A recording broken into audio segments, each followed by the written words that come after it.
الوصفة ديال اليوم تبريمة زوينة بزاف للبشرة، كتبيض، كتفتح اللون ديال البشرة، كتعطي واحد الترطيب زوين بزاف، مكونات طبيعية. خليكم معايا حتى الاخير باش نشوفوا مكونات الوصفة. السلام عليكم البنات، كنتمنى تكونوا بخير وعلى خير. الفيديو ديال اليوم تبريمه للجسم، كتبيض وكتفتح، كتعطيه واحد الترطيب زوين بزاف. كاول مكون غادي نحتاجوه هو الحنه. الحنه معروف عليها انها كتبيض البشره، كتفتح، كذلك كتعالج التصبغات والحبوب اللي كيكونوا في البشره ديالنا. زوينه بزاف بزاف بزاف.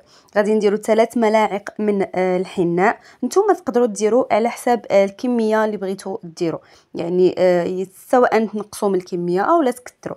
غادي نضيف ايضا ملعقه كبيره من العرعار. العرعار معروف عليه انه كينقي لنا المسام ديال البشره ديالنا، كذلك كيفتح لنا البقع الداكنه والتصبغات، كيعالج حب الشباب، ايضا كيوخر لنا علامات تقدم في السن، كيعطي للبشره واحد الريحه زوينه بزاف بزاف. منين ديروها واحد الريحه كتكون في هاد التبريمه هذه زوينه بزاف. غادي نضيف ايضا ملعقه كبيره من السدر كينظف لينا، هو يعني منظف طبيعي للبشره، كذلك كيفتحها، كيجدد الخلايا الجلد، وكذلك كيحيد لنا الخلايا الميته في البشره ديالنا، كيعالج الحبوب والالتهابات الجلديه. فالدور ديالو في هذه الوصفه مهم جدا. غادي نضيف ايضا ملعقه صغيره من الحمص مطحون. حمص مطحون معروف عليه انه كيفتح البشره، كيحيد لنا التصبغات، كذلك كيرطب، يعني فيه الزنك والمغنيسيوم اللي مفيدين بزاف بزاف بزاف للتفتيح ديال البشره.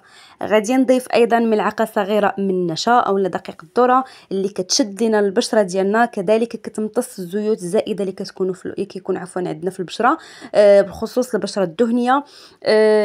ايضا كتهدئ لينا البشره ديالنا يعني من الاحمرار. فالنشا الفوائد ديالها يعني معروفه جدا. غادي نضيف ملعقه من القهوه، ماشي قهوه سريعه الذوبان، القهوه يعني العربيه، القهوه العاديه اللي كنشربوا.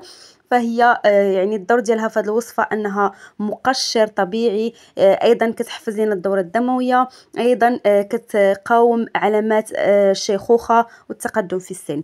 غادي ندير ملعقه صغيره ايضا من الشوفان مطحون، للفوائد ديالو معروفه انه كيفتح وكيبيض. غادي نضيف ايضا ملعقه صغيره من الكركم او الخرقوم البلدي اللي كيفتح لنا البشره، كيقلل من التصبغات والكلف، كيعالج الحبوب اللي كيكونوا عندنا في الجسم. غادي نضيف ايضا ملعقه او نصف ملعقه صغيره من النيله الزرقاء اللي الفوائد ديالها يعني لا تعد ولا تحصى، يعني معروف الفوائد ديال النيله. وغادي نضيف ايضا ملعقه او نصف ملعقه صغيره من العكر الفاسي اللي كيعطي واحد اللون زوين بزاف بزاف في البشره ديالنا، كذلك غني بمضادات الاكسده والفيتامينات. فالعكر الفاسي الدور ديالو معروف جدا جدا. غادي نضيف ملعقه كبيره من سكر حبيبات سنيده، اللي الدور ديالها انها كتقشر لنا، يعني كدير لنا واحد التقشير طبيعي، كتنشط لنا الدوره الدمويه، كتفتح البشره، كينعم الجلد، كتحفز تجديد الخلايا ديال البشره. يعني الدور ديالو مهم جدا في التبريمه هذه. غادي ندمج النواشف ديالي جيدا حتى ينسجموا ليا مع بعضياتهم، ما يبقاوش لنا دوك التكتلات في هاد البودره هذه ديالنا. من بعد غادي ناخدو اناء، فاش غادي نخلط يعني داك المقدار اللي بغيت ندير، يعني واحد الكميه قليله اللي غادي نستعمل انا، وانتم كما قلت على حساب كنتو غتستعملوها بوحدكم، فيعني 3 المعالق كافيين فقط.